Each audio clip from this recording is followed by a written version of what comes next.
오늘은 유럽 건축사를 통해 본 기독교란 제목으로 하시는데, 이정구 신부님이 쓴 책을 제가 다 읽었어요.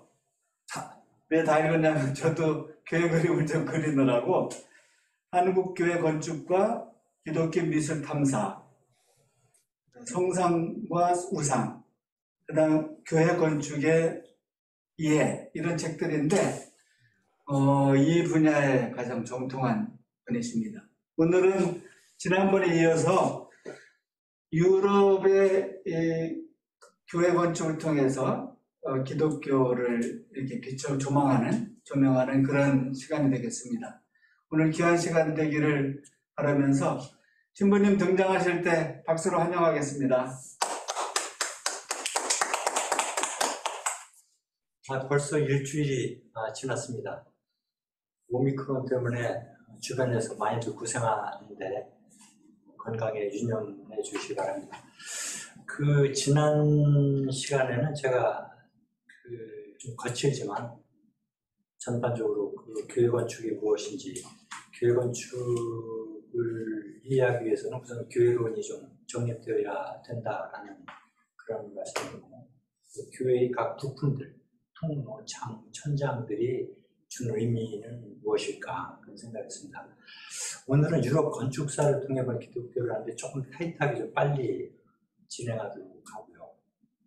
그리고 오늘 제 얘기는 그냥 양식사에 가까운 얘기입니다. 기본적으로 이해를 하고, 그 다음에 교수님들이 제 후임으로 하시는 교수님들은 이제 아주 구체적으로 이제 사례를 말씀해 주실 겁니다. 그래서 오늘 제가 드리는 그 건축 양식에 대한 이해를 좀 하시면 다음 이해를 돕기 위한 강의니까 그렇게 생각해 주시면 될 것 같습니다. 오늘은 너무 전문적이지 않고 좀 쉽게 제가 얘기를 좀 풀어보려고 합니다.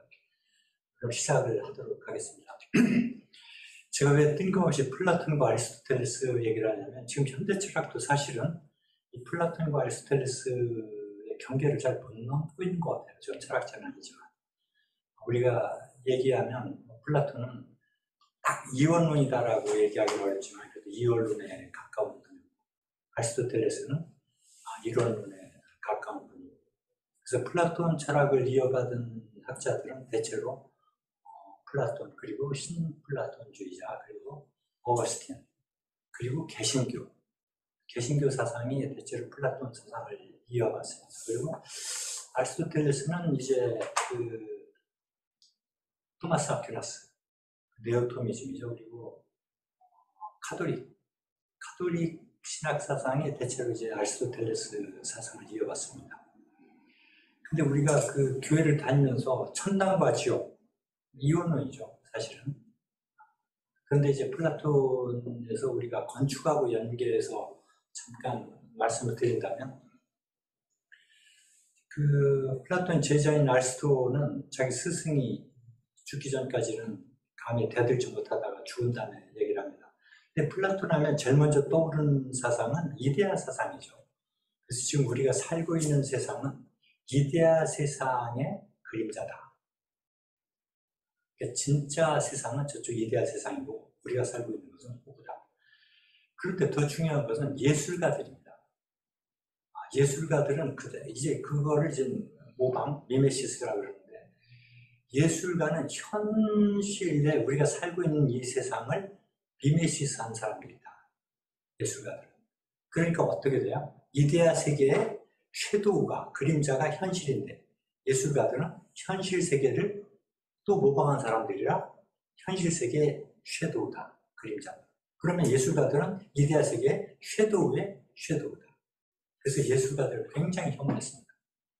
그래서 플라톤은 꼭 그 수학적 검증을 받은 것만이 인정을 하는, 그것을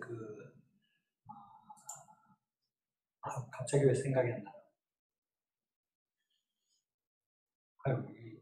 갑자기 단어가 생각이 갑자기 안 떠오르네.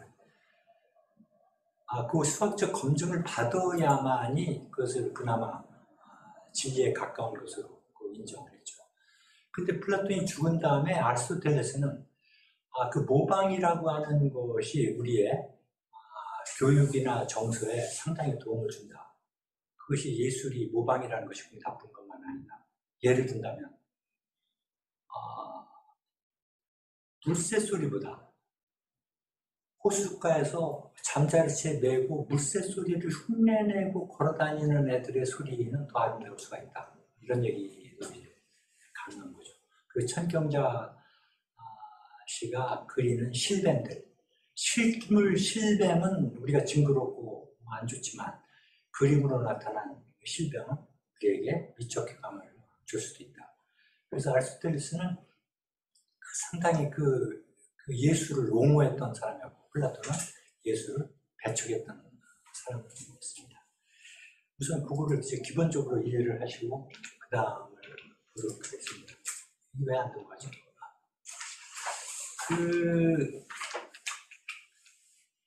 우리가 그 초대교회 정신으로 돌아간다라고 하면 그걸 어디에서 찾을 수 있을까? 제일 좋은 것은 저는 개인적으로 그렇게 생각합니다. 프리실라 그 카타콤 같은 데 가보신 분은 아시겠지만 프레스코 벽화가 있습니다. 그 프레스코 벽화에 그려진 그림을 보면 대체로 요나가 고래 뱃속에서 하나 흠없이 이렇게 나오는 장면, 아니면 젊은 청년 두 명이 용광로 속에 들어갔다가 머리털 하나 거슬리지 않고 나오는 장면, 그리고 다니엘이 사자굴에서 나가다가 전혀 다치지 않고 구출되는 것. 이런 그림들을 주로 카타콤에 그려져 있습니다. 그건 뭐냐면 그 당시에 교회를 기독교 신자를 이제 그걸 카타콤 먹고 교회라고 할 수는 없지만 아무튼 그 기독교를 탄압할 때 탄압했던 기독교 신자들은 적이라고 생각하기 때문입니다. 불의. 그러니까 그 어떤 로마의 탄압에 그 불의에 굴하지 말고 끝까지 내가 신앙을 지킨다고 하면 하나님께서 너를 그렇게 보호하신다. 그러니까 불굴의 정신, 불굴의 신앙을 했었던 거죠. 두 번째는 아마 나눔이었을 겁니다. 그러니까 부자들이 먹을 것을 가지고 오면 이제 나눠 먹는 거죠.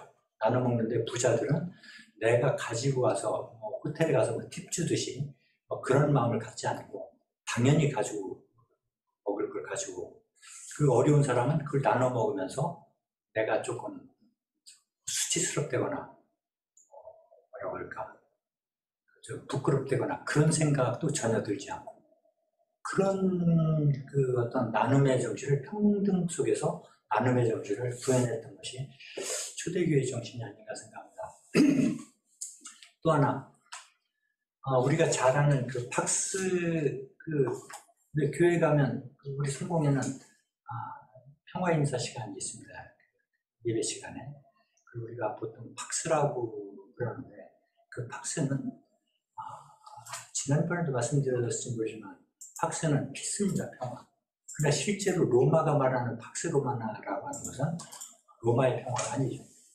굳이 표현한다면 로마의 평정이나 팍스 아메리카나, 팍스 브리타니아, 팍스 러시아. 그러니까 로마 말을 듣지 않으면 재미가 없을 것이다. 약간 협박 같은 것이 그것이 이제 그 당시에 이제 팍스에 있는 제국의 힘 있는 자의 평화의 개념이었습니다. 팍스가. 그런데 지금 이제 초대교회 정신은 바로 그 불굴의 정신. 그 당시에는 다 문명이었잖아요. 거의 대부분 그림으로 이제 교육을 하는데 가장 교육을 시키기 좋은 것이 그림으로. 그림 중에서도 가장 신앙의 본질, 신앙 신심을 가장 고양시킬 수 있는 그런 불굴의 정신, 로마에 대항해서 두 번째는 나눔의 정신. 그 나눔이라는 게 사랑이었으니까 그런 거였습니다. 이건 뭐 카타콤. 이 카타콤은 이게 수십 킬로죠. 그래서 언젠가 일본 관광객이 따로 떨어져 나와가지고 저기서 실종돼서 아주 큰 일을. 지금은 언제나 안내인에 따라서 움직일 수밖에. 그리고 어떤 건축가가 그랬습니다. 저 지하 무덤을 위를 뚫으면 로마시가 붕괴된대요. 실제로. 그럴지 아닌지 잘 모르겠습니다만. 그래도 그 당시에는 로마 시내에 뭐 변줄이 있었으니까 그 정도는 아니었을 거라는 생각입니다. 근데 실제로 그 로마 병정들은 알았다고 그래요. 저기서 몰래 예배 보고 있다는 걸. 그런데 또 이제 눈 감아주고 이제 뭐 그런 것도 있었고. 왜냐하면 아시다시피 콘스탄티누스 황제가 313년에 기독교를 봉인하고 국교를 만든 건 아닙니다. 기독교를 그냥 봉인한 거지. 그 기독교를 봉인할 때는 자기 어머니 헬레나가 예수님이 매달렸던 십자가를 발견한 사람이라는 그 전설이 있잖아요. 콘스탄티누스가 황제가 기독교 신자였는지 아닌지는 뭐 지금 아무도 모르고 다만 기독교를 자기 정치에 이용한 분명히 있을 것이다. 그때 이제 이게 지하에 있던 교회가 이제 지상으로 313년에 이제 올라오기 시작합니다. 그러니까 속된 말로 표현하면 엄마 자궁 같은 곳에서 예배를 보다가 지상으로 발기하는 겁니다. 이제 이렇게 해서 좀 죄송합니다. 그러니까 그 지상으로 올라오게 한 것에 대한 대가를 치료했어요. 교회는. 그러니까 그때부터 교회는 황제 교회가 되고 황제의 어용교회가 이제 되기 시작을 합니다. 차라리 박해받고 지하에서 저항할 때는 괜찮은데 황제의 비유하에 있게 되니까 교회는 구약에 있는 뭐 예언자 정신이나 이런 것은 온데간 데 없이 사라지고 황제 교회, 어용 노릇을 하게 되고 결국 우리가 지금도 고백하고 있는 니케아 신경 같은 거 이런 것들도 다 황제의 영향하에서 이제 만들어진 것을 우리가 이제 고백을 하게 되는 거죠. 그래서 기독교는 속성 자체가 뭐 성서는 뭐 어용 노릇을 하라고 하진 않지만 교회가 그런 역사성으로 볼 때는 어용적인 속성도 함께 가지고 있는 것이 아닌가. 그 불교에서 세수고개를 한번 생각해 봅니다.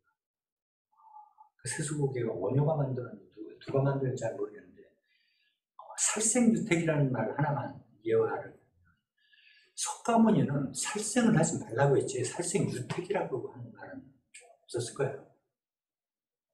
근데 어떻게 살생할 때 소택에서 살생을 하라고 하냐. 그게 다 어용 불교였던 거죠. 호국불교. 호국불교를 하려다 보니까 이제 살생유택이라는 교회도 나오고 그렇게 됐겠죠. 그래서 이제 313년에 콘스탄티누스가 이제 교회를 지상으로 올리도록 허락을 하니까 그때부터 기독교도들은 고민을 하기 시작하는 겁니다. 도대체 이 교회에 우리가 모여서 예배를 어디에서 봐야 될까? 그 당시에는 이제 지하에서 보든가 아니면 부잣집 빌라에서 원래 숨어서 봤는데 공인이 되니까 이제 어디서 예배를 봐야 될지 모르겠어요. 그래서 찾다가 소위 바실리카를 찾게 된 겁니다. 공회당을. 그러니까 공회당이라고 하는 것은 이렇게 생겼죠. 직사각형으로. 이것을 우리가 바실리카 양식이라고 하는 겁니다. 직사각형으로. 이것은 옛날에 지금으로 얘기하면 뭐 공회당 같은 거죠. 법정일 수도 있고. 여기에서 예배를 이제 보기 시작을 하는 겁니다. 여기서 좀 이게 없죠. 이거 빔 쏘는 게. 네. 그래서 제가 설명하기가 좀 힘든데 다시 그래서 이렇게 교회는 두 가지 형태로 나오는데 이렇게 장방형으로 바실리카 양식으로 가는 것은 이런 식으로 장방형으로 가는 것은 라틴 서방교회입니다.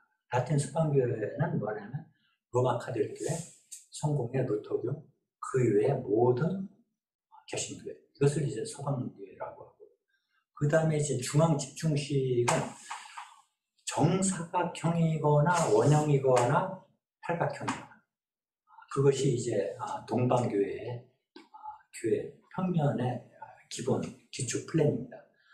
그러니까 그 기독교에서는 그 사각형 같은 것은 이제 땅을 의미를 했습니다. 그리고 사라는 거는 이제 지상을 얘기하고 그 사각형의 교회는 대체로 위에 돔을 얹힙니다. 아야소피아 성당처럼. 그것이 이제 대표적인 동방교회의 양식이죠. 그리고 팔각형이라고 하는 것은 7이라고 하는 부활수 다음에 오는 기독교에서 볼 때는 완전수에 속하는 겁니다. 그래서 여러분들이 세례대 보면 팔각형으로 이렇게 되어 있잖아요. 아니면 원형이거나. 그래서 기독교에서의 8이라는 숫자는 원하고 거의 같습니다. 그리고 목사님들이 설교하는 거 보면 되게 앞에가 사각형으로 이렇게 되어 있습니다. 그럼 팔각형에서 반을 잘라낸 거죠. 이제 사각형으로 이렇게 되어 있습니다. 그건 도상적으로 이제 그렇고, 그 제대 같은 경우는 7촛대라고 해서 회중석에서 전래교회는 그 알타, 제대가 7계단 위에 있거나 아니면 약소에서 약화시켜서 3단계, 3일체 해가지고 대체로 목사님들이 설교하는 데가 평면에서 1, 2, 3단계 이제 설교대를 그렇게 놓게 됩니다. 그래서 회중석에서 볼 때 왼편에, 회중석에서 볼 때 왼편에 설교대가 있고, 오른편에는 이제 독서대가 있었던 거죠. 그러니까 서신을 읽는다거나 구약을 읽는다거나. 복음은 한가운데서 읽고, 설교는 회중석에서 볼 때 왼쪽에서 읽고, 그랬던 거죠. 그것이 이제 동방교회하고 서방교회는 교회 바닥 플랜이 다르다. 그러니까 서방교회는 직사각형이고, 그리고 동방교회는 원형이거나 정사각형이거나 팔각형이다. 그러면 문제가 이제 이렇게 장방형인 경우에는 통로가 있으니까 방향성이 있어요. 그죠? 그림을 보면 저 맨 위에 약간 둥그스름하게 가운데 있잖아요. 그걸 앱스라고 그러는데 APS. 거기 이제 제대를 놓는 거죠. 그 부분이 지성소에 속하는 겁니다. 그리고 동쪽이 제대가 있는 곳이에요. 그러니까 서쪽에서 입구를 통해서 이제 들어가게 되는 겁니다. 그것을 제가 지난 시간에 말씀드렸던 구원의 통로라고 이제 이렇게 의미를 부여했던 거죠. 그런데 정사각형인 경우에는 저렇게 방향성이 생길 수가 없어요. 제대를 어디다 놔야 돼? 정사각형이니까. 원통이니까. 그래서 조금 밀어서 저 앱스를 만들어서 아야소피아 성당 같은 거죠. 거기에 지성소를 이제 만들게 되는 겁니다. 그러니까 방향성을 찾는 거라면 동방교회보다는 서방교회가 훨씬 더 유리하게 되어 있고, 그러나 커뮤니티라고 하는 어떤 그 공동체성을 표현할 때는 정사각형이나 원통형 교회가 훨씬 더 공동체 의식이 되거나 친교나 이런 것은 훨씬 좋은 거죠. 그래서 요즘에는 조금 작은 교회들은 대체로 교회를 원통형으로 그렇게 회중석도 보통 그렇게 없습니다. 이것이 이제 바실리카형이죠. 저기 앞에 있는 제대 쪽에 있는 그 둥근 이렇게 라운드로 되어 있는 것, 그것을 보통 승리의 문이라고 그렇게 얘기합니다. 그리스도가 승리를 하셨다 해서 승리의 문이고, 우리가 들어가는 통로를 구원의 통로라고 하고, 그리고 저 지성소하고 회중석에 그 칸막이가 있잖아요. 그것은 이제 그 커미니언 레일이라고 또 얘기를 하는데, 그 동방교회는 저기에 이제 아이콘으로 다 싸가지고 이코노스타시스라고 해서 아이콘으로 다 싸서 안에서 사제가 뭘 하는지 볼 수가 없도록 이렇게 만들었죠. 그러니까 바실리카 형식이라고 하는 것은 그냥 저렇게 직사각형이다. 단순하게 그렇게 좀 생각해 주시면 좋겠습니다. 우리 강화읍성당, 성공의 강화읍성당을 와보신 분 혹시 계신지 모르지만 그것은 한옥인데 바실리카 형식이에요. 예를 들어서 절은 어떻게 되어 있어요? 옆으로 되어 있잖아요. 불상이 이렇게 있고. 그거를 세로 축으로 이렇게 만든 거죠. 근데 그게 아무것도 아닌 것 같은데 굉장히 어려워요. 콜럼버스 보고 달걀을 세우라니까 깨먹고 세웠다고 하는 것처럼 그만큼의 발상이 어려웠던 겁니다. 그러니까 절 양식만 우리는 봐왔기 때문에 당연히 절 양식은 가로로 되어 있는 거다. 유교 양식도. 유교 양식은 단청이 없습니다. 그러니까 단청을 칠하는 것은 불교 형식과 궁궐인데 그 유교에서는 건박성 때문에 단청을 칠하지 않습니다. 향교나 성교가. 그래도 아무튼 횡축으로 되어 있는 것을 세로로 이렇게 강화읍 성당 같은 경우는 그렇게 이제 만들었죠. 그래서 한옥을 바실리카 양식으로 구축을 했다 그렇게 얘기하는 겁니다. 그러니까 옆에 회랑이 또 생기게 돼요. 바실리카 양식에는 회중석이 있고 그 옆에 양쪽에 아예 회랑이 발달하게 되어 있죠.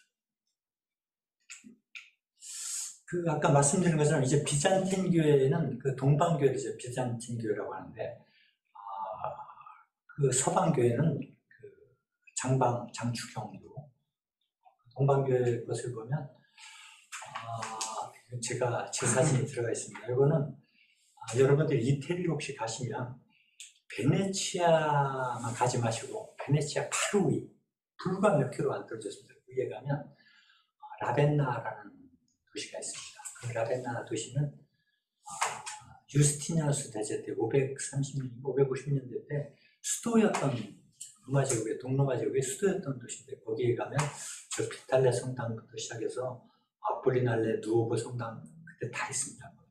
보고가 있으니까 피렌체 보시는 것도 좋고 베네치아 보시는 것도 좋지만 저 라벤나라는 데를 가셔서 저 비탈레 성당을 좀 보시면 유스티니아누스 대제의 재단화 같은 것도 거기서 보실 수가 있습니다. 저 위에 보면 팔각형으로 이렇게 되어 있죠. 비탈레 성당도 동방교회, 동로마 제국이니까 동방교회들은 대체로 저렇게 팔각형으로 짓게 됩니다. 그리고 저 돔을 이제 위에 얹히게 되는데 저는 펜던티브라고 해서 저 돔 위에는 구멍이 뚫려 있어서 언제나 피가 샜어요. 그것을 나중에 르네상스 때 브루넬리스키라는 사람이 건축 시리즈 발달해서 나중에 구멍을 막기 시작하는데 그전에는 구멍이 좀 뚫려 있었습니다. 그래서 그 당시에는 건축술로 잘 해결이 되지 못하는 그런 게 있었던 것 같습니다. 이건 이제 아야소피아 성당인데 지금 제가 2007년도에 갔다가 이제 찍은 건데 지금은 저것이 이제 모스크로 바뀌었습니다. 1430년째 기독교가 저기를 탈환하고 동방교회로 사용하다가 그리고 다시 저게 박물관으로 됐다가 이번에 터키 대통령이 완전히 그 이슬람 사원으로 만들었죠. 그래서 저 안에 있는 벽화를 다 왜냐하면 이슬람은 그 성상을 못 만들게 돼 있잖아요. 못 그리게 돼 있고. 그래서 거기는 그 아이콘들을 전부 회벽으로 다 칠했어요. 그래서 전 세계 유네스코 거기에서 돈을 줘서 그 벽화를 다 떼어내서 나중에는 그 그림이 대충 많이 복원이 됐는데 지금 그거를 무슬림들이 다시 칠했는지 안 칠했는지 자식이 잘 모르겠습니다. 아마 다시 덧칠하지는 하진 않았을까 생각합니다. 그 보면 저기 미나렛이 그 4개가 있습니다. 그렇죠? 탑이 있습니다. 그것은 저기에서 이제 코란을 읽고 예배할 시간이 됐더라고 노래를 하는 곳인데 저 4개가 있는 것은 술탄의 그 모스크라는 뜻입니다. 보통은 이제 지역의 군주가 세운 것은 이제 저 미나렛이 보통 2개가 있고, 그렇죠. 4개가 있는 것은 대체로 술탄입니다. 그리고 저 위에 보면, 저 돔에 고창이 43개가 있습니다. 그러니까 이쪽이 동쪽이고 저쪽이 서쪽이면, 동쪽에서부터 빛이 저 고창을 통해서 계속 들어옵니다. 그러니까 이 내부는 언제나 환한 거죠. 이렇게 환한. 저 고창을 통해서 빛이 들어오니까. 그럼 저 가운데가 빛이 모이는 곳인데 거기를 보통 깊은 공간이나 유심 공간이라고 그러는데 제대는 저기다 넣는 게 제일 좋죠. 빛이 이렇게 쫙 들어오는 거기가 제일 좋은데 아까 말씀드린 것처럼 저기다 제대를 넣으면 방향성이 없어요. 그래서 저 안에 보면 앱스가 있잖아요. 이렇게 둥글게 거기다 제대를 이제 좀 밀어넣어서 근데 서방교회처럼 장충형 교회는 저럴 필요가 없죠. 그냥 방향성이 있으니까. 저렇게 동방교회, 정사각형 교회는 저런 어려움이 좀 있습니다. 이것이 이제 그 앱스 밀어 넣어가지고 이제 만든 거죠. 저기, 저 위에 있는 그 성모자상을 다 옛날에는 회벽을 칠했던 것을 다 이제 드러내서 지금 드러난 건데 지금 다시 모스크가 됐으니까. 그리고 그 옆에 바로 또 블루 모스크가 있잖아요. 1400년대 또 지은 블루 모스크가 있는데 불과 몇백 미터 사이에 저렇게 벽을 벗겨냈습니다. 근데 저 위에 보면 누가 예수인지 아시겠죠? 누가 예수예요? 가운데 분이 예수인데 뒤에 후광이 이렇게 그려져 있습니다. 모든 성인한테는 후광이 있는데 여러분들이 저런 아이콘을 보실 때 누가 예수인지를 확인하려면 아이콘 뒤에 십자가가 있는 분이 예수입니다. 아무리 어린 아기 예수도 뒤에는 후광 뒤에는 십자가가 있어요. 이게 십자가가 없는 분은 그냥 성인들입니다. 오른쪽은 아마 세례자 요한 같고 왼쪽에는 마리아 같은데 거기엔 뒤에 후광이 없어요. 십자가가. 후광 뒤에 십자가가 있는. 저기 보면 예수한테 수염이 있습니다. 그죠? 근데 저 수염은 언제부터 나오냐면 453년 칼케돈 신조 이후에 나옵니다. 왜냐면 그 전에는 예수의 신성을 계속 강조해왔어요. 그러니까 신성을 강조하니까 인간과 우리와의 어떤 타자성을 계속 요구했고 그걸 그려냈던 겁니다. 그러니까 수염을 안 그렸어요. 그러면서 이제 칼케돈 신조 이후에 예수는 신이며 인간이다. 그래서 이제 인성이 이제 좀 강조되기 시작하죠. 그때부터 수염이 나오는 겁니다. 그러니까 예수의 아이콘에서 수염이 나오는 것은 대체로 450년 이후에 칼케돈 신조 이후에 나오는 것이 바로 예수님의 도상이다라고 이렇게 생각을 하시면 됩니다. 저 금색은 뭐 워낙 그 황제색이죠. 동양도 마찬가지입니다. 저 청색은 신성과 하늘을 의미하는 것이고, 그래서 대체로 성모 마리아의 그 망토는 대체로 청색으로 보통 그려집니다. 그리고 그 색깔에 대한 도상이 많은데 성탄 때 보면 초록색하고 빨간색을 많이 쓰잖아요. 근데 빨간색은 보약입니다. 구원. 그리고 초록색은 에버그린, 영생. 그러니까 영생과 구원. 그것이 이제 그 성탄의 이제 색이고, 그 성탄 꽃이 이쪽은 뭐라 그러죠? 포인세티아. 네. 포인세티아. 그것도 빨강과 초록으로 되어 있죠. 기독교에는 모든 것들이 다 색깔이나 모든 것들이 다 상징으로 돼서 그것이 이제 도상으로. 그러니까 지금은 거의 도상이 밝혀졌습니다. 뭐 의미하는지. 그때 중세 때만 해도 우리가 알지 못하는 도상을 그 사람들 문맹이기 때문에 문맹인데 도상은 다 이해했었다고 해요. 거의 다. 근데 요즘에 이제 도상학 가지고 학위하는 분들이 아직도 있긴 한데 아직도 안 밝혀진 도상들이 있습니다. 예를 들면 아주 쉬운 도상은 뭐 백합, 그리고 뭐 주전자, 촛대, 이런 도상은 다 성모 마리아를 상징하는 거죠.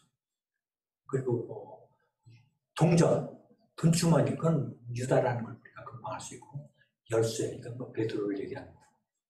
전부 이제 그런 아주 기본적인 도상들은 다 나와 있는데 그 이외에 우리가 알지 못하는 많은 도상들이 또 숨겨져 있습니다.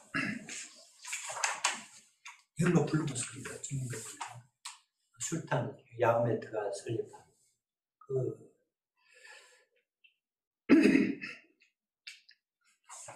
또 비잔틴 양식의 대표적인 걸 얘기하라고 하면 베네치아의 성 마르코 성당. 그 베네치아의 수성이는 마르코, 마가죠. 마가 성인인데 저것도 전체적으로 보면 저기 아주 굉장히 부품이 많이 붙어 있지만 저기는 항구니까 그 무역하는 그 옛날 상인들이 엄청나게 돈을 많이 벌었을 거 아니에요. 벌고 그 다음에는 내가 나가서 돈을 많이 벌게 해주는 만큼 내 생명을 좀 보존해달라. 그래서 헌금을 계속 하는 겁니다. 그래서 헌금을 갖다가 계속 덕기덕기 저기다 이제 장식을 하고 이제 붙이기 시작을 하는 거죠. 베네치아의 수호성이는 마르코. 피렌체 수호성이는 누구예요? 꽃입니다. 피렌체. 플라워. 플로렌스. 이게 꽃이라는.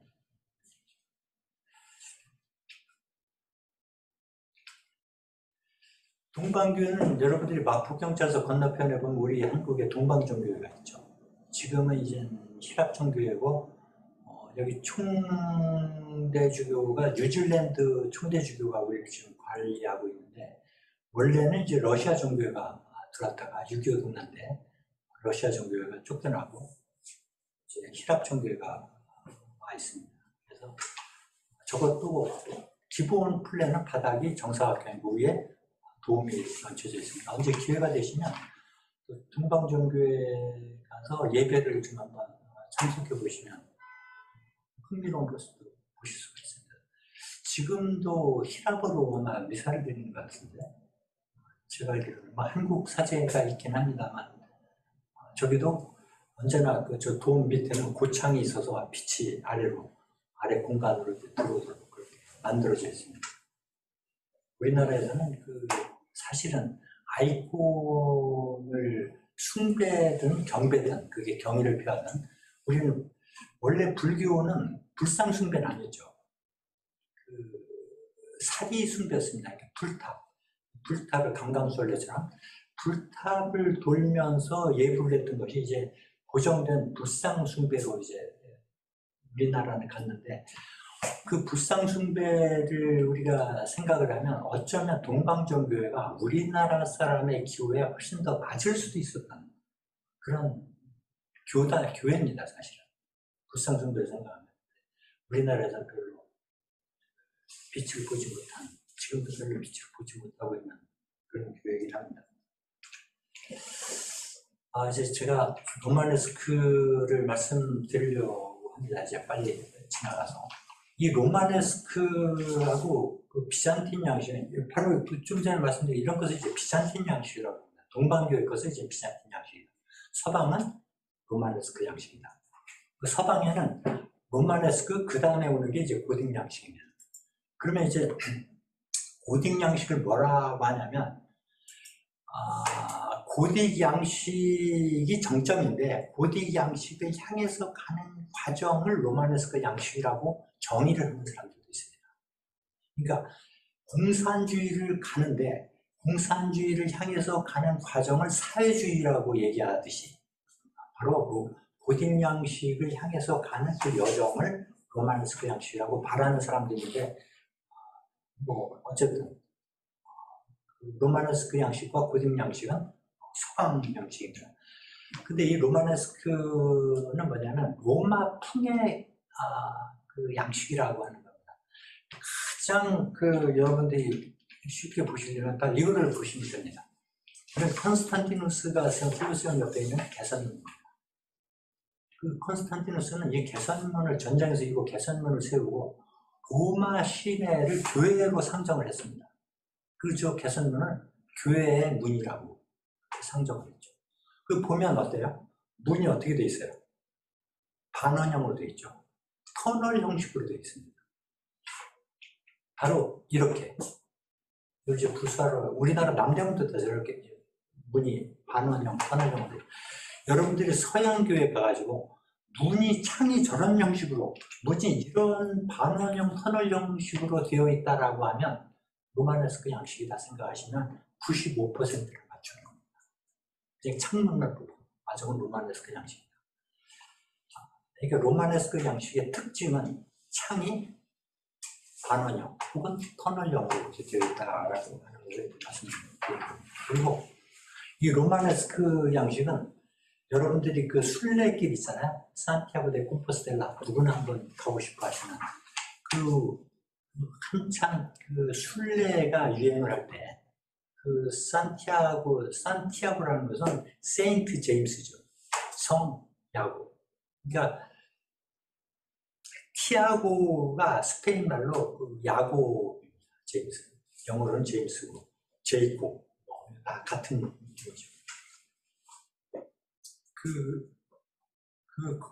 바로 지금 그 지역에서 순교를 당했다고 해서 일드 파리를 중심으로 해서 사람들이 스페인의 포르투갈 끄트머리에 산티아고 데 콤포스텔라까지 순례를 쭉 하게 됩니다. 그 순례하는 포도밭 어귀에 사람들이 하루 종일 걸으면 얼마나 걷겠어요? 한 30km? 그럼 30km 정도의 포도밭 어귀에 성당을 순례자들을 위해서 쉬도록 교회를 짓게 되는 겁니다. 그것이 바로 로마네스크 교회가 보통 그렇게 해집니다. 그래서 그 지역에서 나온 산물, 그 돌로 이제 짓게 되는 거죠. 저 로마네스크 양식의 특징은 바실리카 양식은 지붕이 나무로 되어 있었어요. 그러니까 나무로 되어 있으니까 화재가 잘 났습니다. 어떻게 하면 하나님의 집을, 이때만 해도 이제 그 교회를 하우스 오브 가드로 이제 생각을 했던 거죠. 하나님의 집을 어떻게 하면 튼튼하게 질까 생각을 해서 천장을 돌을 얹힙니다. 이게 천장을 돌을 얹히니까 벽체가 어떻게 돼요? 어떤 로마네스크 양식은 이 천정에 돌무게를 지탱하려고 3m가 되는 그 벽체가 그런 성당도 옛날에 있었습니다. 그러면 어떻게 해요? 창을 낼 수가 없습니다. 두꺼우니까. 이게 창을 굉장히 조그맣게 내요. 반원형으로. 그러니까 로마네스크 양식은 어두워요.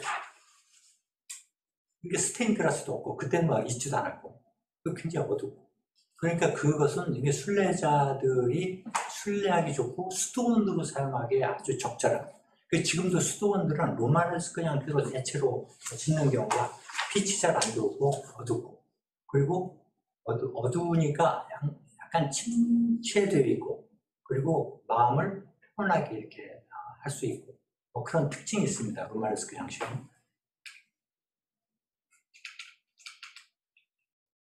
이게 이제 산티아고 데 콤포스텔라까지 이제 가는 여정들입니다. 저 위에 야고보의 성지로 되어 있는 곳입니다. 이게 이제 산티아고 데 콤포스텔라의 산티아고 대성당입니다. 이게 보시면 저 입구가 어떻게 되어 있어요? 양식이 터널 형식으로 되어 있죠. 반원형으로 되어 있잖아요. 그것이 바로 로마네스크 양식입니다. 모든 창들이 저렇게 되어 있어요. 그런데 저렇게 로마네스크 양식을 졌다가 나중에 1100년대, 200년대에 가서 성당을 복원할 때는 고딕 양식으로 바뀌어갑니다. 캔터베리 대성당에 이제 그런 걸 보면 어떤 것은 저렇게 반원형인데 고딕 양식으로 나중에 변해가는 걸 볼 수가 있어요. 그래서 나중에 다시 재건했거나 뭐 개축했거나 그랬을 때 이제 저런 일이 생깁니다. 그리고 저 다시 좀 보여드릴게요. 여기도 이제 타워가 2개가 있죠. 이게 이제 로마네스크 양식의 이제 독특한 특징인데, 로마네스크 양식은 저 창이 저렇게 작아요. 작고 타워가 2개인데 타워가 2개가 어디에 붙어 있어야 트윈 타워가 되냐면 서쪽 입구에 트윈 타워가 2개가 붙어 있습니다. 그리고 이게 장축형일 거 아니에요? 그럼 가운데 십자 형태의 가운데에 광탑이라는 게 있습니다. 빛이 들어올 수 있도록 광탑을 이제 세우죠. 그래서 서쪽 입구에 아니면 동쪽, 보통 서쪽에 저기 동쪽에 있네요. 끝자락에 있나? 그 트윈 타워가 있는데 저 타워가 2개가 있는 이유가 하나는 그리스도의 신성과 인성이라고 말하는 경우도 있는데 뭐 좋아요. 어떻게 해야 되지? 그러나 하나는 교회종이었고 하나는 마을종으로 사용했습니다. 그러니까 이쪽에서 막 치는 것은 교회에 어떤 뭐 예배 시간을 알리거나 아니면 그 마을의 이장이나 누가 교회 무슨 마을에 일이 있다고 할 때 이쪽 종을 막 친다거나 이렇게 교회종과 마을종으로 구분해서 사용을 했습니다. 저 교회 보면 하나의 그냥 지역의 돌덩어리처럼 보이잖아요. 그래서 저거 로마네스크 양식을 영어로 매스, 덩어리다라고 보통 표현도 합니다. 가장 자연 친화적인 그 지역의 산물로 그냥 돌덩어리로 저렇게 만든 양식이 이제 로마네스크 양식입니다. 이거는 피사 성당입니다. 피사 성당 보면 이제 앞에 있는 것은 세례당이죠. 이것도 보면 다 반원형으로 되어 있는데 흥미로운 것이 프랑스에 있는 로마네스크는 전부 타워가 2개가 붙어 있습니다. 트윈 타워. 근데 이태리식 로마네스크는 피사 사탑처럼 본당에는 타워가 없고 타워가 중립해서 서 있습니다. 저것이 이태리식 로마네스크 양식이에요. 이태리식 로마네스크는 언제나 타워가 독립해서 있다. 본당에 붙어 있지 않고 이것은 이제 본당에 붙어 있는 거죠. 2개가. 근데 이태리식 로마네스크는 피사 사탑처럼 탑이 독립되어 있다. 그 차이가 있습니다. 그리고 저 세례당 밑에 보면 다 막혀 있는데 위에 조그맣게 창문만 반원형으로 이렇게 되어 있는 거죠. 그리고 어떤 건 다 막혀 있는 것도 있어요. 막혀 있는데 창문 양식만 난다는 거.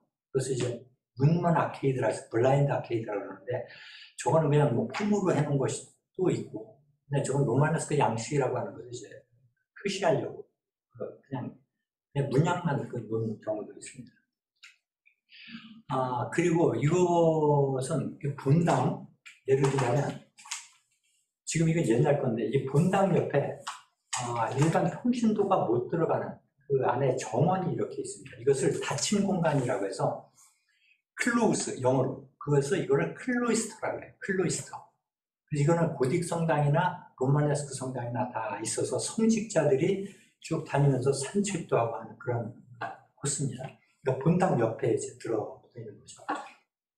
여기도 보면 반원형으로 되어 있잖아요. 하물며 저 아케이드조차도 다 이렇게 반원형으로 되어 있습니다. 그 안에 있는 것은 이제 정원이고. 그래서 로마네스크의 특징은 장축형의 가운데에는 광탑이 있고 또 입구 서쪽에는 타워가 두 개의 타워가 있고 그 창은 작고 그 반원형이고 그렇게 구성되어 있다. 그렇게 생각하시면 됩니다. 그리고 회랑이 발달해 있어요.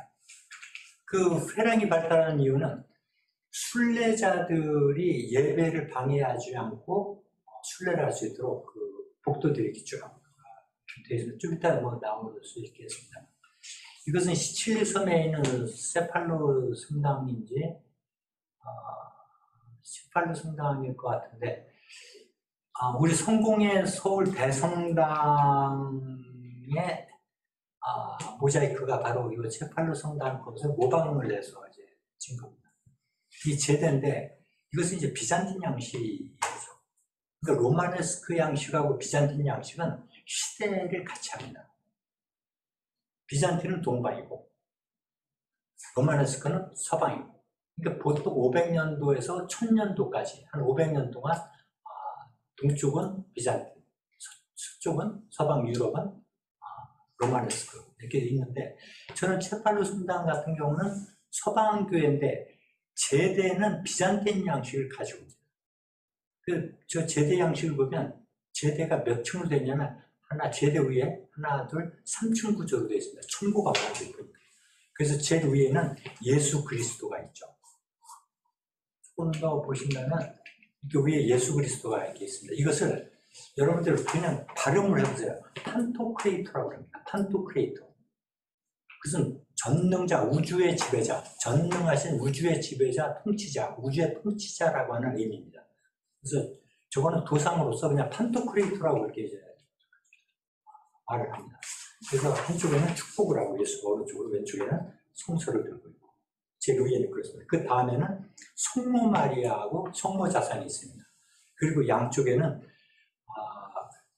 예언자 한 사람, 순교자 한 사람, 구약의 한 선지자, 그리고 예수의 12사도 중에서 한 사람. 보통 그렇게 장식이 그 아이콘의 순서가 그렇게 되어 있습니다. 그래서 성공회 같은 경우는 약간 모디파이드 된 건데 비잔틴 양식을 가운데는 성모 자상, 바로 왼쪽에는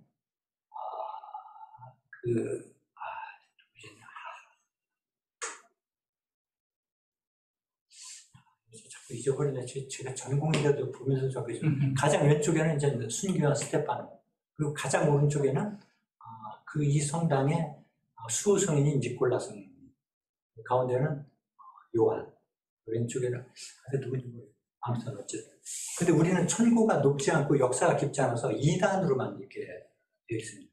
보통 이렇게 3단으로 구성되어 있고 제일 아래층에는 이 교회의 그 위대한 업적을 남겼던 지나간 주교, 그 도네이션 한 사람들, 그런 사람들이 제 밑에를 이렇게 장식하게 되어 있습니다. 그리고 저 아이콘은 서열이 다 있어요.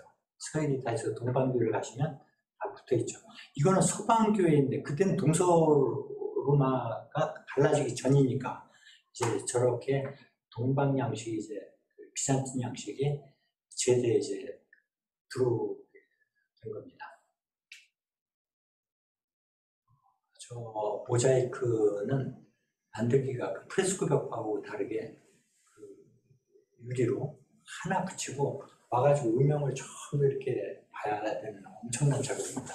그래서 이 작업을 할 때도 조지 딕이라고 하는 사람이 하고 있고 지금 이걸 흉내를 내는 사람이 거의 없어요. 이건 나중에 제가 설명을 할게요. 이게 빛이 반사에 따라서 지금도 우리 성공의 대성당은 멀리서 보면 예수님의 이 오른쪽, 예수님의 왼쪽 눈이 액구로 보여요. 어떻게 빛을, 조명을 자칫 잡으면 액구로 보이고 그 음영 감각이 굉장히 모자이크 작업이 좀 어려운 작업입니다. 프레스코 벽화 그러니까 달걀 해가지고 이렇게 흙으로 해서 그리는 회벽칠하는 그런 프레스코벽과는 전혀 다른 저런 작업들입니다. 그리고 그 예수는 저렇게 파란 망토를 입고 그 밑에 있는 성모 마리아도 파란 망토를 입고 있습니다. 그 밑에는 이제 제대가 양쪽에는 이제 사도들이 이제 있습니다. 바로 그 우리 대성당을 보시면 구멍이 뚫려 있죠, 저렇게. 저것이 이제 회당입니다. 그러니까 그 순례자들이 이렇게 돌 수 있도록 저렇게 만들어진 것이 이렇게 구멍 뚫려. 제대 쪽에는 앱스 있는 그 회당이고. 그 옆에 보면 벽돌로 이렇게 로마네스크인데 막혀 있잖아요. 벽돌로 다 막아버렸습니다. 그것을 블라인드 아케이드라고. 저것도 그냥 하는 양식입니다. 그리고 위에 보면 탑이 있죠. 저거는 종탑이 아니라 저게 바로 광탑입니다. 빛이 들어오는. 그 옆에 있는 저것이 왼쪽에 있는 것이 저게 바로 종탑이고요. 그렇게 해야 돼요. 그리고 지금 저기 타워가 좀 작지만 트윈 타워가 2개가 있고. 그래서 모든 과거의 중세 때 로마네스크 양식을 축소해가지고 만든 네오로마네스크 양식이긴 하지만 로마네스크 양식이 가지고 있는 양식을 모조리 다 갖추고 있는 그런 양식입니다. 저 송고의 서울 대성당. 근데 보면 타워도 그 창도 전부 반원형, 터널형 식으로 이렇게 보실 수 있잖아요. 이것은 이제 피렌체의 이제 두오모 성당입니다. 바로 저 위에 꼭대기에 있는 공사하고 있는 저 구멍을 브루넬리스키라는 사람이 이제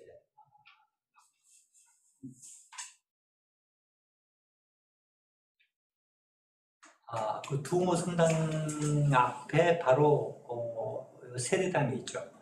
그 세례당이라고 하는 것은 옛날에는 세례를 받지 않으면 성당 안에 들어올 수가 없었죠.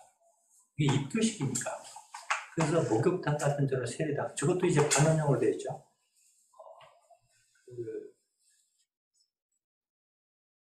저 안에서 이제 세례를 받고, 그리고 이제 성당에 들어오는데, 세례를 받지 않아요. 저것이 나중에는 성당 안으로 들어오게 됩니다. 그래서 성당 안에 한 구획을 정해서, 욕조 같이 동방정교처럼, 욕조처럼 만들어서 거기서 세례를 줬죠. 근데 요즘에 현대교회가 약식으로 하는 건 뭐냐면 세례대가 옛날에는 대성당에만 있었어요. 주로. 그래서 지역교회는 세례받을 사람을 데리고 대성당에 가서 세례를 받았던 겁니다. 근데 근동 지역에서는 세례를 줄 수가 없어요. 요르단강이 매일 도처에 요르단강이 있는 게 아니잖아요. 세례를 줄 수 없으니까 사막에 있는 사람들은 물을 떠다가 약식으로 줄 수밖에 없었어요. 그래서 약식으로 세례를 주기 시작한 것이 지금의 이제 그 간편해진 약식이죠. 원래 세례는 여러분들이 또 잘 아시다시피 내가 때를 받는다는 의미도 있지만 물속에 빠져 죽었다가 한번 살아나본 경험이 있는 분들 계실 거예요. 어릴 때. 다시 진짜 거듭나는 겁니다. 죽었다 살아나는 거죠. 그런 체험을 하도록 욕조에 푹 담궜다가 침례교도 그러나요? 동방교회도 그렇고 담궜다가 순간이지만 이제 꺼내는 거죠.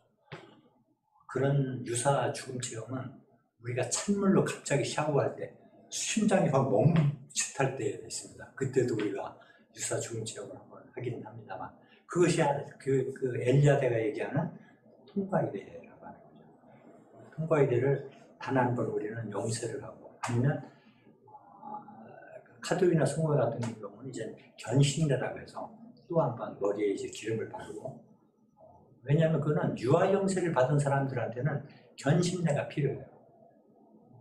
왜냐하면 자기 의지에 의해서 영세를 받은 것이 아니었기 때문에 나중에 성장을 한 다음에 너 계속 영세를 유지할래 안 할래 하고 내가 오케이 하면 교육을 일정적으로 받고 견진을 받게 되는 거죠. 근데 요즘에는 견진을 또 잘 안 줘요. 왜냐하면 견진 받으면 교육이 다 끝났다고 생각하고 교육이 잘 안 들어온다고 합니다. 아무튼 견진을 받아야 영성체를 할 수 있었는데 요즘에는 뭐 영세만 받아도 견진을 줍니다. 저것도 어떻게 되어 있어요? 팔각형으로 되어 있잖아요. 8이라는 숫자는 대체 기독교에서는 완전수. 그리고 저 창문을 봐도 다 반원형으로 되어 있습니다. 그런 것을 우리는 바로 로마네스크 양식이다. 그러니까 어두워요. 어둡고. 이제 고딕으로 이제 빨리 급하게 이제 그 진전이 됩니다. 그 다음에 이제 교수님들이 말씀하실 때 이것을 이해하시고 들으시면 유럽교회, 현대교회를 설명하는 그런 저건 무슨 양식이라는 걸 금방 알 수 있도록 저는 안내하는 역할을 하는 겁니다. 그 고딕 양식은 이 로마네스크 양식이 너무 벽체가 두껍고 무거우니까 건축술이 이제 발달합니다. 그래서 어떻게 하면 성당을 좀 가볍게 할 것인가. 그래서 천정을 갈비뼈처럼 이게 그 리브라고 하죠. 리브 볼트처럼 갈비뼈 양식으로 이렇게 묶어버립니다. 천장을. 그러니까 천장 무게를 하중을 굉장히 약화시키니까 벽체가 가늘어지고 그 대신 어떻게 돼요? 높아지게 되는 겁니다. 성당은 높아지고 그러니까 천정 무게는 가벼워지고 그러니까 창을 길게 낼 수가 있었어요. 창을 길게 냅니다. 그리고 그 고딕 양식은 빛하고 그리고 화채설하고 밀접한데 저는 좀 천천히 설명할게요. 그 고딕 중세 때 1100년 이후부터의 고딕의 중세 철학은 빛의 신학이라고 하시면 과언이 아닙니다. 그래서 여러분들이 중세 교부 신학이나 중세 교부 철학을 어떤 걸 읽으셔도 빛이라고 하는 것이 떠나는 법이 없습니다. 그냥 빛의 신학이다, 중세는. 오로지 빛의 신학과 카톨릭은 성모 마리아의 신학이다. 두 가지입니다. 또 하나는 유명론, 보편 논쟁이다. 이게 보는 거죠. 그 세 가지를 보시면 되는데, 이것은 파리 옆에 있는 그 생드니 성당입니다. 지금은 이제 할렘이 됐는데, 이 생드니는 세인트 데니스, 그러니까 파리의 주교였는데 이제 순교를 당했던 사람이죠. 이것이 최초의 고딕 성당입니다. 여기 있는 수도원장이 여러분들이 잘 아시는 슈제라고 하는 사람입니다. 이게 미술사에서는 굉장히 중요한 인물이에요. 슈제. 이 슈제가 성가대석을, 이 로마네스크 성당입니다. 성가대석 일부를 고딕 양식으로 이제 바꾸기 시작을 합니다. 그런데 그때 클레보의 성 버나드하고 논쟁이 붙어요. 돈이 많이 들어가는 작업이니까. 버나드가 슈제한테 그럽니다. 예수가 매달린 십자가에 급대돌렸냐. 그거 질 돈 있다면 그걸 가난한 사람 도와라. 이게 버나드가 하는 얘기입니다. 성 버나드. 근데 지금도 모르겠어요. 그 슈제는 고딕을 만들면서 뭐라고 했냐면 이 암울한 중세에 하나님의 도성을 나는 백성들한테 보여주고 싶었다. 그래서 우리는 찬란한 고딕을 지금도 이제 구경하고 있는 거죠. 근데 만약에 버나드의 말대로 저걸 가난한 사람을 도왔다면 진짜 가난한 사람들이 다 구제됐을까? 그리고 우리는 고딕 성당을 어쩌면 못 볼 수도 있었을지 모르지 않나. 이게 누구 말이 옳다든 지금도 이제 대형교회를 지면 그러잖아요. 현대에 와서 대형교회 짓는다는 것이 웃기는 얘기를 하지만 지나가는 사람들도 다 그러잖아요. 야, 니네는 막 그렇게 대형교회 그렇게 줄 돈 있으면 좀 가난한 사람들 도와라. 그거는 이미 1100년대 때도 다 있었던 얘기 지금까지 하고 있는 거예요. 이것은 고딕 성당 중에서 유일하게 이 성당만 생드니, 성드니한테 봉헌된 성당입니다. 이거 하나만. 나머지 고딕 성당은 전부 노트르담입니다. 그러니까 여러분들이 만약에 노트르담 성당을 보고 왔다고 하면 파리에 가면 그럴 겁니다. 어디에 있는 노트르담을 봤습니까? 난 파리에 있는 노트르담이다. 나는 사르트르에 있는 노트르담을 봤다. 나는 랭스에 있는 노트르담을 봤다. 노트르담이라는 게 뭐예요? 불어로 아워레이, 세인트 메어리입니다. 그러니까 성모 마리아 성당입니다. 고딕 성당은 전부 성모 마리아 성당. 성모 마리아한테 봉헌된 성당입니다. 그래서 모든 고딕 성당은 저 생드니 성당 하나만 빼고 다 노트르담 성당입니다. 고딕 성당. 이게 이제 파리에 있는 노트르담 성당이죠. 그러니까 우리 영어로 얘기하면 세인트 메어리스 처치입니다. 아니면 세인트 메어리스 카테드랄. 성모 마리아 성당이라는 얘기죠. 그 성모 마리아 성당이라는 가장 증명이 가운데 있는 장미창입니다. 저 가운데 장미창 모자이크가 성모 마리아를 상징하는 거죠. 그리고 아래에는 문이 3개로 되어 있습니다. 지난 시간에 얘기했죠. 이 문이라고 하는 것은 다양한 의미의 이 문의 의미가 있습니다. 천국으로 들어간 좁은 문부터, 그리고 위에 트윈타워가 이렇게 있고, 그리고 3단계로 되어 있습니다. 위에서부터 하나, 둘, 셋, 3위째. 3이라는 것이 기독교에서는 저렇게 중요해요. 그 다음에 우리 개신교에 보면 저 트윈타워, 타워 위에 그 무슨 동판을 막 세우잖아요, 높이. 그거는 우리 중요한 게 아닙니다. 그 동판을 세우느냐 안 세우느냐 중요한 게 아니고, 저 위에 트윈타워가 이렇게 있다라고 합니다. 그리고 보면 아까처럼 반원형의 문이 아니죠. 위가 삐죽하죠. 위가 삐죽하잖아요. 반원형이 아니잖아요. 첨두형입니다. 저게 이제 바로 고딕 양식이죠. 그러니까 반원형하고 저 삐죽한 첨두형하고는 전혀 다른, 저렇게 생긴 것이 이제 고딕입니다. 그러니까 적어도 라틴 십자가형의 가운데는 광탑이 있고 트윈타워가 있습니다. 그리고 가운데는 언제나 장미창이 있고 고딕 형식이에요. 그럼 여기가 입구가 어디에 있어요? 서쪽이죠. 제대는 동쪽에 있습니다. 그 우리나라의 관광객들은 너무 부지런해서 문 열자마자 들어가서 스테인글라스를 봅니다. 그러면 깜깜해요. 그 스테인글라스는 크게 2가지가 있어요. 하나는 미국식이 있고 하나는 유럽식이 있는데, 그것을 보시려면 여러분들은 압구정동을 가시면 보실 수가 있습니다. 하나는 광림교회 스테인글라스, 이건 미국식이에요. 옆에 있는 압구정동 성당 카톨릭, 이거는 유럽식입니다. 그래서 가보시면 미국식은 바깥에서 봐도 환해요. 근데 유럽식은요, 바깥에서 보면 유리창이 깜깜해요. 까매. 안에 들어가면 휘황찬란합니다. 이게 바로 유럽식이에요. 그거는 그 수녀였던 그 그분이 그 디자인한 건데, 아무튼 서쪽입니다. 그러면 저 서쪽에 스테인글라스가 환하게 비칠 때는 언제 가야 되겠어요? 해가 오후에 가서 봐야 휘황찬란하게 보여요. 그런데 새벽 일찍부터 가가지고 뭔 스테인글라스가 깜깜하냐 그러는 거죠. 바깥에서 봐도 깜깜하고 안에 들어가서 깜깜하고. 근데 저거는 스테인글라스를 보시려면, 물론 아침에도 이제 뭐 빛이 보이지만 더 휘황찬란하게 보이려면 약간 2시, 3시 그때쯤 보시면 화사하게 보실 수 있는 거죠. 이것이 이제 바로 리브볼트입니다. 저기 바로 뾰족하잖아요. 창이 전부 뾰족합니다. 이렇게 첨두형으로 길게 내리고 리브볼트라고 해서 이제 천정 무게를 가볍게 이렇게 처리를 합니다. 그리고 저 동쪽에는 저렇게 스테인글라스로 전부 창을 다 내게 되는 거죠. 제가 왜 아까 빛의 얘기를 하냐면, 저는 화채서라고 굉장히 밀접해요. 저 고딕 양식은 카톨릭의 전례를 담기에 가장 적합하게 만들어진 겁니다. 예를 들면 사제가 떡을 놓고 포도주를 놓고 축문을 외우고 축성을 하면 포도주가 예수의 피로 변하고 떡이 뭐로 변해? 예수님의 몸으로 변한다고 화채서를 믿습니다. 그걸 물리적 변화를 한다라고 믿는 사람은 없죠.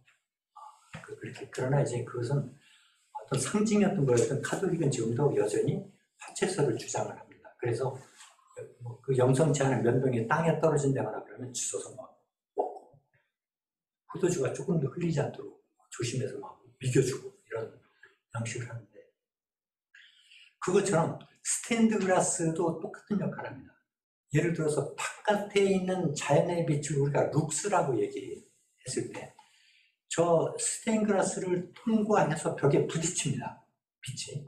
그리고 빛이 부딪혀서 영롱한 빛을 내요. 그것은 라틴어로 룩스가 루멘으로 되는 겁니다. 자연의 빛이 스테인글라스를 통과하는 순간에 사제가 축성하는 것처럼 변화해서 루멘, 진리의 빛으로 이제 변한다고 합니다.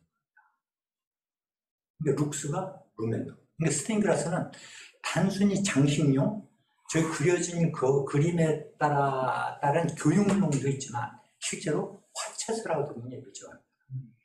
또 저기에는 그레고리안 찬트를 하기에 좋게 되어 있어요.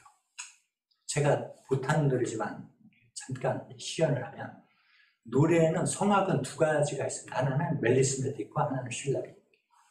성악을 하신 분은 아시겠지만 멜리스메틱이라는 것은 목젖 돌림 소리입니다. 우리나라로 얘기하면 우리나라 창 같은 소도창 이렇게 하는 거.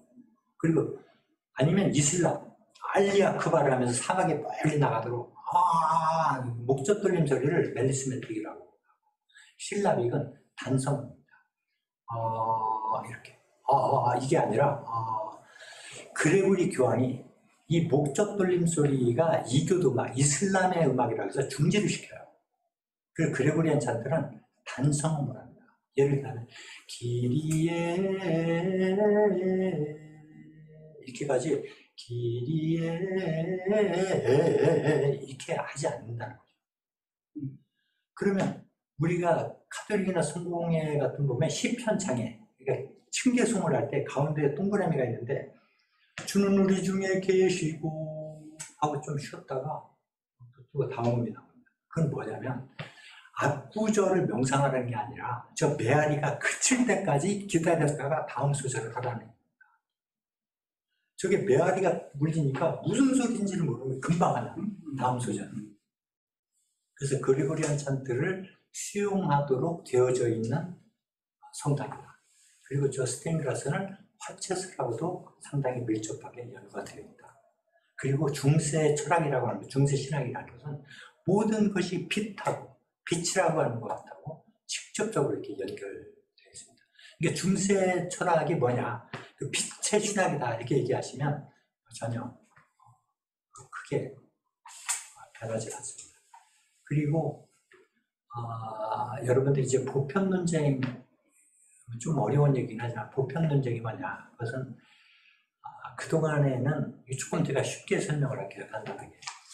그동안에는 실제론이 전부 그 플라톤주의자들, 실제론이 세상을 지배하고 있었습니다. 그러니까 쉽게 얘기하면 왕이 있어서 신화가 있다.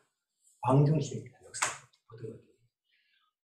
그리고 개라는 것이 있어서 그 밑에 쌔바드 똥개 발바리가 있다. 그렇게 했는데 윌리엄 오칸이나 이런 사람들에 의해서, 아벨라르나 이런 사람들에 의해서 그것이 좀 뒤집어져요. 백성이 있어서 왕이 있는 거예요. 발바리 똥개 쌔바드들 안에도 개라고 하는 보편적 속성이 다 들어있다. 라고 해서 개성을 존중하기 시작을 하는 겁니다. 우리가 스콜라 철학이라는 게 뭐예요? 스콜라 신학이다 보통 얘기하는 신존재 증명을 아리스토텔레스적인 연역적인 방법을 통해서 신존재 증명하는 것을 우리가 스콜라 철학이라고, 스콜라 신학을 얘기합니다. 그게 가난한 거예요, 사실 스콜라 철학이라는 것이. 그런데 이제 토마스 아퀴나스는 실제로는 실제론자였어요. 그런데 약간의 유명론자에 가까운 실제론자, 좀 이상하지만 그 신학 대전을 그렸어요. 그래서 보통 우리가 건축하는 사람들은 어떤 얘기를 하냐면 신학 대전이라는 것은 별거 아니다. 고딕 성당을 글로 풀어놓은 것이 신학 대전이다. 이렇게까지 극단적으로 표현한 사람이 있어요. 그러니까 이미지가 사상에 선행한다는 거죠. 저런 고딕 성당의 이미지가 토마스 아퀴나스가 얘기하는 신학 대전이라는 사상에 선행해서 앞서 있었습니다. 저것이 서 있었을 때 토마스 아퀴나스는 파리의 신학생에 불과했다. 그런 얘기입니다. 예를 든다면 요즘은 많이 없어졌는데 신림동에 가면 웨딩홀이 굉장히 많아요. 중세에 조악한 막 공주병 걸린 그런 성곽 같다. 그거 아시죠? 웨딩홀. 그러면 웨딩홀이라는 저런 이미지가 우리나라를 공주병 걸리게 만들었는지, 아니면 공주병이라는 것이 저런 양식을 만들었는지, 두 개가 어떻게 공존하는지, 이거를 이제 논쟁을 하는 거예요. 제 관심은 이제 계속 그런 거였는데, 뭐 스미스 같은 학자들은 이미지가 사상에 선행한다고 그렇게 얘기를 해요. 우리나라도 이제 민중미술이라는 게 있었는데, 민중신학이 저는 실패한 이유, 실패했다라고 표현하면 좀 이상하지만, 민중신학이 크게 꽃을 못 피우는 이유가 있다고 생각해요. 그거는 민중미술가들보다 민중사회학자나 민중신학자들이 앞서갔던 겁니다. 이게 이미지가 차라리 앞서갔더라면 오히려 왜 성공했을지 모르겠어요. 저는 그런 개인적으로 이제 그런 생각을 하는 거죠. 오히려 그런 화가들의 천재적인 화가들이 시대를 앞서가는 사람들이 많고, 그리고 시대에 앞서간 화가들의 작품을 해석하는 것이 그 당대의 철학일 수 있다. 그런 이 고딕 성당이 바로 그걸 대표적으로 얘기를 하는 겁니다. 그런데 저 고딕 성당이 저렇게 세워졌을 때는 이제 실제론자들에 의해서 이제 고딕 성당이 꽃을 피우는 거죠. 그리고 유명론자가 마지막에는 승리를 합니다. 그 대표적인 유명론자, 아까 말씀드린 율리안 오캄이나, 그러니까 개라고 하는 발바리한테도 보편적 개라고 하는 그 속성이 들어있다는 겁니다. 이제 그것이 이겨요. 실제론자를 누르고 유명론자들이 이기는데, 그 이기는 것이 바로 르네상스입니다. 르네상스가 오는 겁니다. 그러니까 그동안의 왕중심이었던 것이 셰익스피어에 의해서 베니스의 상인이라는 개인이 주인공으로 이제 등장하기 시작합니다. 도둑놈, 이런 놈들이 이제 개인 주인공으로 등장하기 시작합니다. 개성을 이제 중시하게 되는 겁니다. 그럼 루터는 누굴까? 루터는 실제론자에 가까운 사람입니다. 근데 유명론의 영향을 받고 그냥 개인이 직접 하나님과 이제 소통하기 시작합니다. 그러니까 개신교회의 신학 사상자들은 대체로 이제 유명론자로 이제 대체로 바뀌기 시작합니다. 그동안에 이제 카톨릭시즘은 전부 실제론자, 교황 중심, 왕 중심이었던 것이 유명론, 개인과 개성, 르네상스라는 게 뭐예요? 중세 옛날 고대 히랍으로 돌아가는 거예요. 개성을 존중해주는, 개성이 이제 나타나는 그런 겁니다. 그래서 여러분들이 랭스 성당을 가보면 1200년도에 진 랭스 성당에 환조가 있어요. 웃고 있는 천사가. 보통 때는 우상숭배 때문에 다 부조로 만들었어요. 동전처럼. 그것이 이제 환조로 나오는데 이미 이미지는 개성을 존중해서 나오기 시작합니다. 르네상스가 이미 1200년 되었죠. 르네상스는 두 번 오죠. 샤를마뉴 대제 때 한 번 오고 우리가 말하는 그 르네상스가 있습니다. 그 샤를마뉴 대제 때 르네상스는 소문자 알자를 있습니다. 그리고 이거는 이제 띵파눔이라고 그러는데, 이 띵파눔, 이걸 외우셔야 되겠네요. 띵파눔이라고 합니다. 바로 그 가운데 정문 앞에는 요거를 이제 띵파눔, 이걸로 이제 학위를 잡는 사람들이 많은데, 저 가운데 띵파눔에는 그 천수형으로 되어 있잖아요. 거의 70%가 최후의 심판으로 되어 있습니다. 그래서 예수님이 가운데 있고, 그리고 가브리엘은 미가엘 천사가 저울을 들고 영혼의 무게를 잡니다. 그래서 이게 죄를 많이 지은 자는 예수의 왼편으로 가고, 구원받을 사람은 예수의 오른편으로 가는 거죠.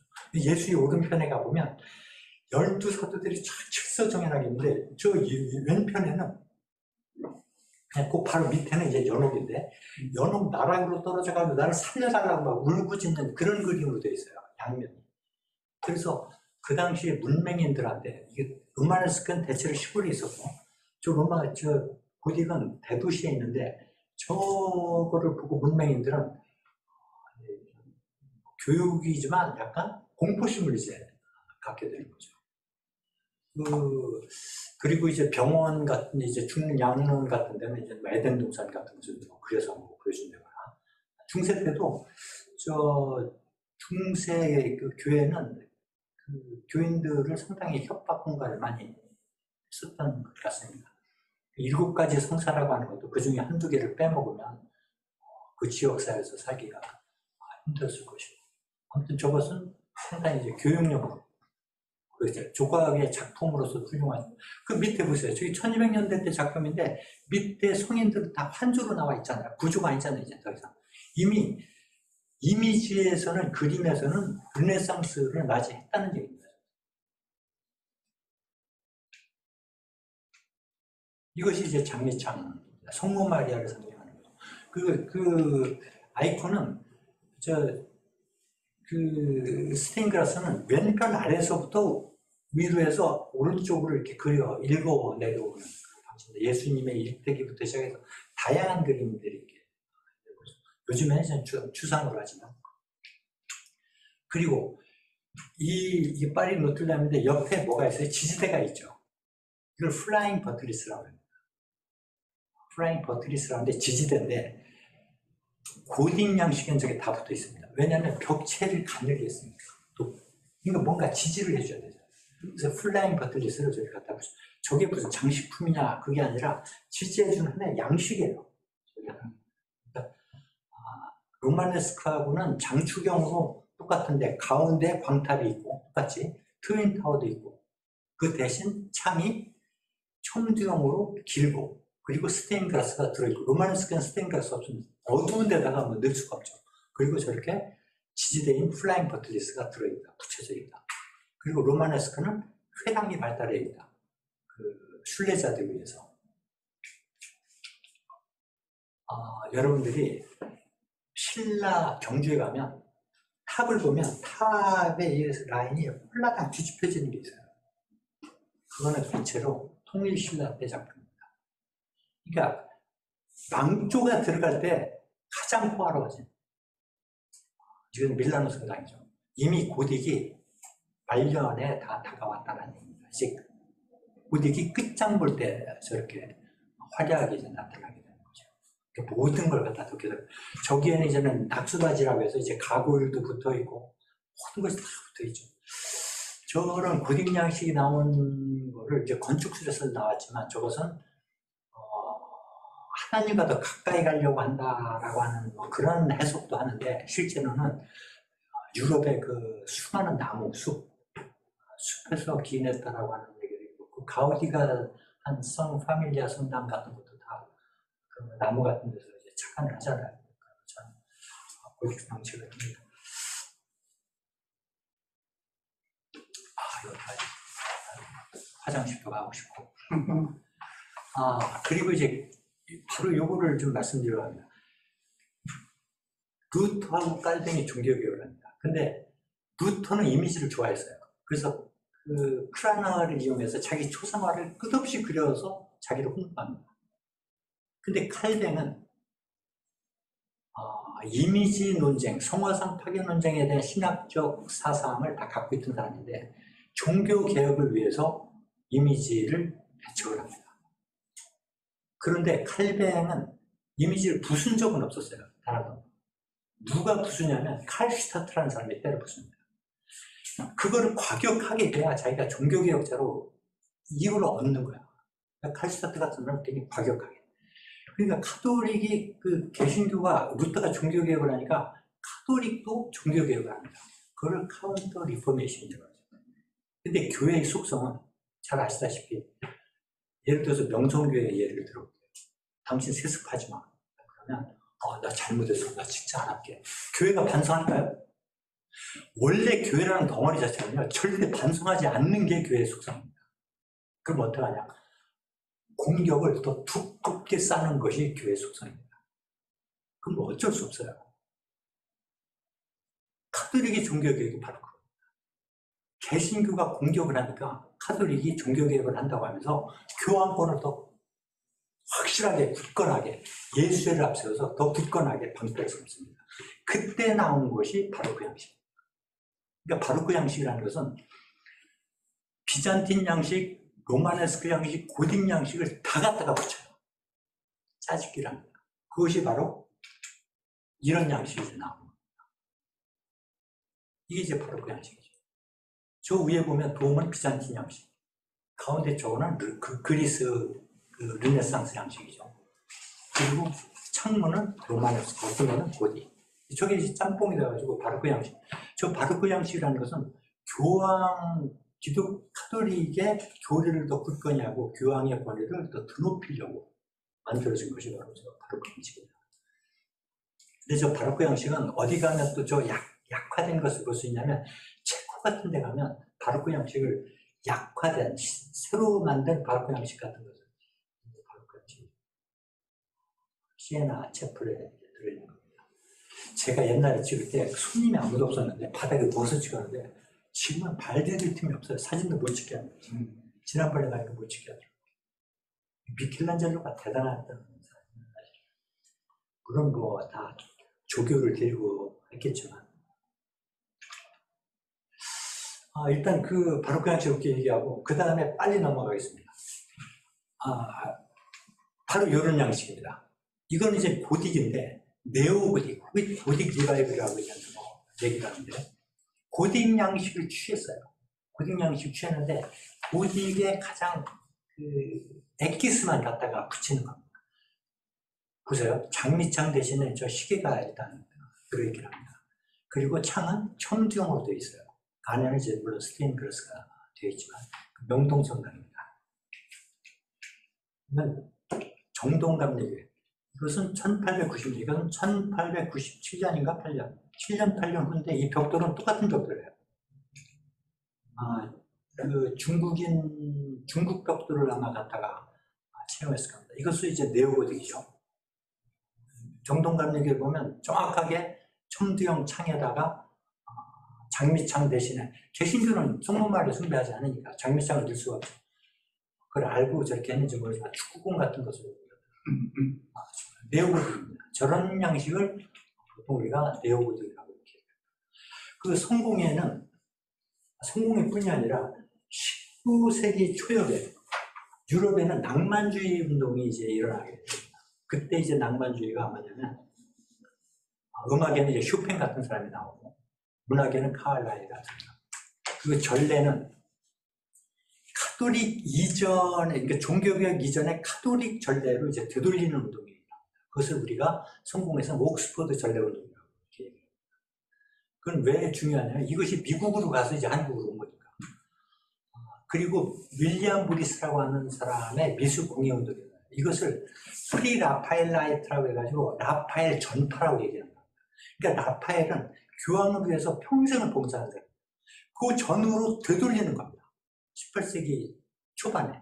그것이 갑자기 이제 유럽에 활발하게 운동을 일어나요. 그러니까 종교개혁 이전에 교회 건축은 뭐예요? 고딕밖에 없잖아. 이거 고딕 양식이 다시 부활하는 거예요. 그것이 낭만주의 운동에 의해서 일어나는 바로 네오고딕 운동에서 이렇게 일어나는 겁니다. 이것이 미국에 갖다 놔서 이것은 1950년대 영락교회인데 전쟁통이죠. 어떻게 저렇게 전쟁통에 네오고딕으로 질 수 있었는지. 저건 왜 네오고딕이라고 얘기하냐면 참 문을 보시면 아시잖아요. 금방 첨정으로 되어 있잖아요. 저 고딕 양식이다. 금방 알 수 있죠. 이것도 네오고딕이다.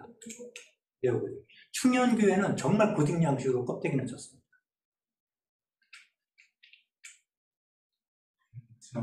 이거는 뭐 보신 분 있죠. F-16 전투기 경락고 같이 생겼는데 저렇게 은혜와 진리 이렇게 이름은 크게 부드러운 교회일수록 굉장히 전투적으로 교회를 짓더라고요. 저것도 좀 약간 짝퉁 고딕입니다. 창을 보면 분명히 고딕이죠. 고딕인데 고딕이 이제 변형된 형태로 이렇게 저렇게 나타나는 겁니다. 저 건축가는 저것이 이제 네오고딕이라고 생각을 하거나 그러진 않고 그냥 옛날의 건축 양식에서 뭔가를 빌려다가 이제 진 거죠. 철갑상어처럼 위에도 붙이고 기독교가 갖고 있는 땅끝까지 전파를 하고 이 구주 지휘로 이렇게 아주 굉장히 제국주의적인 그런 모토가 보수교단에 좀 있는 것 같아요. 아직도. 그 토착화, 이건 이제 강화 성당입니다. 성동에. 이것이 이제 그 아까 바실리카 양식을 놓은 건데 이것은 절 양식이 아니라 유교 양식입니다. 사실은. 근데 저 단청을 나중에 이제 60년대에 칠한 거 1900년대. 근데 저것을 토착화라고 할 수 있는지는 잘 모르겠어요. 왜냐하면 건축주가 영국인이었습니다. 이슬람은 이번 나중에 책으로 여러분들 좀 보시고 좀 참고를 좀 해주셨으면 좋겠습니다.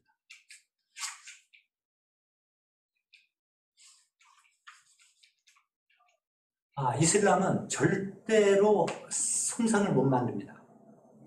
그래서 왜 저게 확 채워놔 문양으로 그림을 못 그리게 하면 뭐가 발달하냐면 문양이 발달할 수밖에 없어요. 타일이나. 그리고 저렇게 꽉 채우는 이유는 이 베두인족들이 사막에서 비어있는 공포감 이걸 견딜 수가 없었다고 그래요. 그 빈틈을 주지 않고 그냥 꽉 채웠다고 하는 그런 설이 있습니다. 그래서 여러분들이 스페인에 가면 아람브라 궁전이나 이런 걸 보면 그 무굴 제국에 그 이슬람 건축 양식과 기독교 양식이 같이 절충돼 가지고 이렇게 나오는 거를 스페인에 가면 많이 보실 수가 있습니다. 이게 이제 글자로 이렇게 이제 문양들이 꽉 채운 이슬람의 예술을 이렇게 우리나라에 이제 페르시아하고 이제 교류할 때 신라 시대 때 후르병 같은 거 나오고 이게 이렇게 천장도 이렇게 꽉 채운 이렇게 화상 그러나 어떤 상은 하나도 없이 꽉 채우는 겁니다. 그러니까 사막에서 비어 있는 걸 못 견뎠다고 있어요. 예술은 좀 예, 이 정도 하고 잠깐 질의응답을 해주시면 제가 화장실을 빨리 가겠습니다. 이정근 신부님 수고하셨습니다. 혹시 그 시간이 좀 부족한 감이 있는데 근데 이해는 쉽게 하셨는지 모르겠어요. 이제 양식은 구분하실 수 있으시죠? 이것도 자꾸 봐야죠. 혹시 질의 물어볼 거 있으면은 한두 분 이렇게 질의응답 시간을 갖겠습니다. 그냥 유럽 여행 하셨을 때, 이게 양식은 내가 구분할 수 있기만 하셔도 된다고 저는 생각합니다. 그 손으로 피해 주시면은 저희가 말씀을 드리고 질의하실 수 있습니다. 질문하지 마시죠. 왜냐하면 다음에 오시는 교수님들이 디테일하게 이제 아마 설명하시고 신학적인 설명은 신학자가 아니니까 신학적인 설명을 하지 못하더라도 특징이라는 것은 설명을 하실 거예요. 혹시 질문 있어요?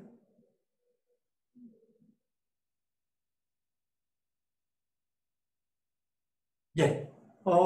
저기 여종석 목사님. 네. 질문은 아니고 이제 정말 가보고 싶다는 생각이 많이 들었고요. 그리고 볼 때 이런 것들 특징을 좀 생각하면서 보게 되지 않을까? 그런 점에서 되게 제가요, 참 작년 좋았던 것 얘기할게요. 같습니다. 2년 반 전에 독일에 갔는데 우리나라 관광객이 와 있더라고요. 아줌마 50대 아줌마가 한 5명이 성당 마당에 앉아서 안 들어가고 있어. 왜냐니까 가야 똑같은 성당인데요 그러시더라고요. 그래서 제가 모시고 들어갔어요. 그러니까 이 관광 안내원은 어디로 도망갔는지도 안 보이고 싫으니까 이제 뭐 마음대로 하라고 했나 가서 딱 5분 설명해 줬어요 제가. 그때 저보고 뭐 하시는 분이냐고 그러더라고요. 여 목사님 뭐 하시고 싶은 얘기? 알고 보는 거랑 완전히 다를 것 같다는 생각이 들었습니다. 네. 네. 고맙습니다. 고맙습니다. 감사합니다. 또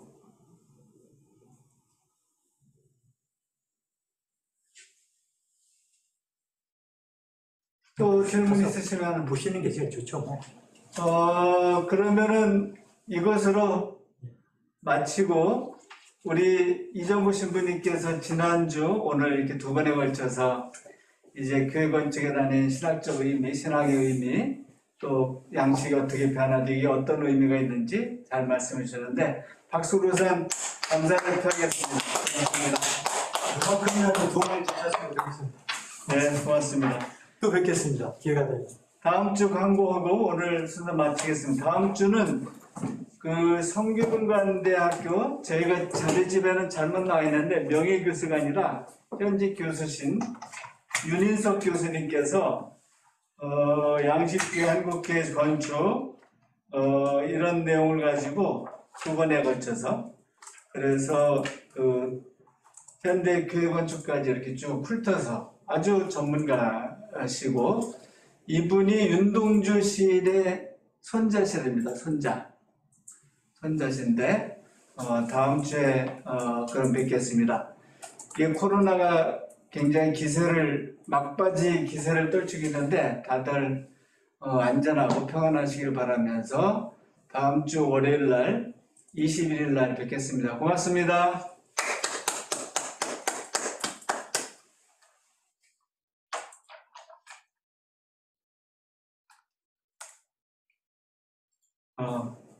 이 설명을 드리는 게 훨씬 더 틀리네.